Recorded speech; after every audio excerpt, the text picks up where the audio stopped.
જય ગૌમાતા, જય ઠાકોરજી, ધનરાજ પ્રાકૃતિક ફાર્મ, નારાયણભાઈ વસ્ત્રા, ગુજરાત, રાજકોટ ઉપલેટા. ચાલો મિત્રો, આજનો વરસાદ બતાવું. અને અત્યારે લગભગ 10 વાગવા આવ્યા છે અને ઉપલેટામાં તો 1 કલાકથી વરસાદ ચાલુ છે અને 5-6 ઇંચ જેવો વરસાદ પડી ગયો છે. અને અત્યારે ત્યાંથી 5 કિલોમીટર દૂર આપણી વાડી છે તે બતાવું.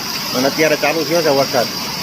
ખાલી ગણતરીની સેકન્ડોમાં ખેતરમાં પાણી થઈ ગયા. એટલે વરસાદ જ એવો પડે છે. ચાલો જોઈ શકતા હશો, અત્યારે વરસાદ દેખાય છે એ ખેતરોમાં સીધા પાણી થઈ ગયા.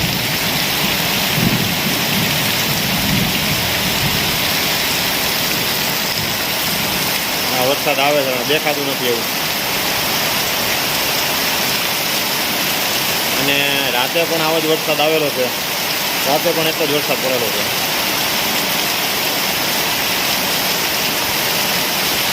ને હિલોડા કરે આપણી ગૌ માતા બધી બહુ જંગલા બેઠું વરાણે અંદર ડારિયામાં બેઠા ખાય છે. કરાવી જાય ખાઈ બેઠા એક બાજુ ઊભા છે ને બધું છે. અને આજનો વરસાદ એટલે ભૂકા કાઢી નાખ્યો. કાલે વરસાદ ઉપલેટાની ઉપરની બાજુ, ઓસમ ડુંગર બાજુ, પાટણવા બાજુ, એ બાજુ પણ બહુ વરસાદ પડેલો.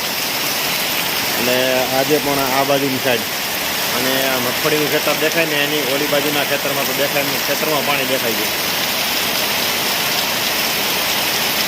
ઉપર ખેતર છે તો એ મગફળીના ખેતર કરતાં 1 ફૂટ ઊંચું છે, પણ તેમ છતાં એમને પાણી થઈ ગયું છે. કેમ કે વરસાદ જ એટલો પડે છે કે પાણી નીકળે એના કરતાં પાણી સ્ટોર જાજુ થાય.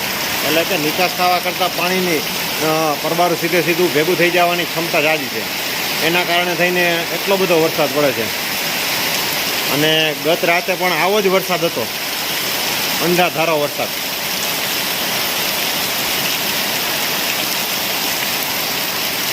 સરસ મજાનો અત્યારે વરસાદ છે. આમ તો હજી સુધીમાં કાંઈ નુકસાની જેવું છે નહીં, પણ હજુ આગળ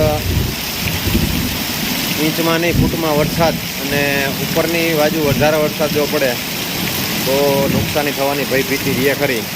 એટલે કે કેમ કે અતિવૃષ્ટિ થાય તો બંધ પારા છેડા તોડી નાખે અને ખેતરોમાં ખાડા કરી નાખે. અને કાચા મોલ હોય એ કાચા મોલ ક્યાંક ને ક્યાંક બળી જવાની ભીતિ રહે. ઘણા કપાસો બળી ગયા છે. ઘણા લોકોએ દિવેલા વાવ્યા, એ અડધા વીઘા અડધા નથી વીઘા, એ પણ બળી ગયા છે. એ પણ પાછા વાવવા જોઈએ.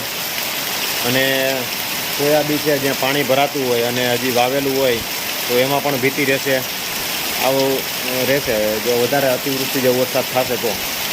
આ મગફળી ઓરવીને વાવેલી હોય, વહેલી હોય તો એમાં કોઈ જાતનું આમ કાંઈ ટેન્શન ન હોય, એટલે વાંધો ન આવે. હાલ વરસાદ ખૂબ સારો કહેવાય, પણ આનાથી વધે તો અતિવૃષ્ટિ કહેવાય.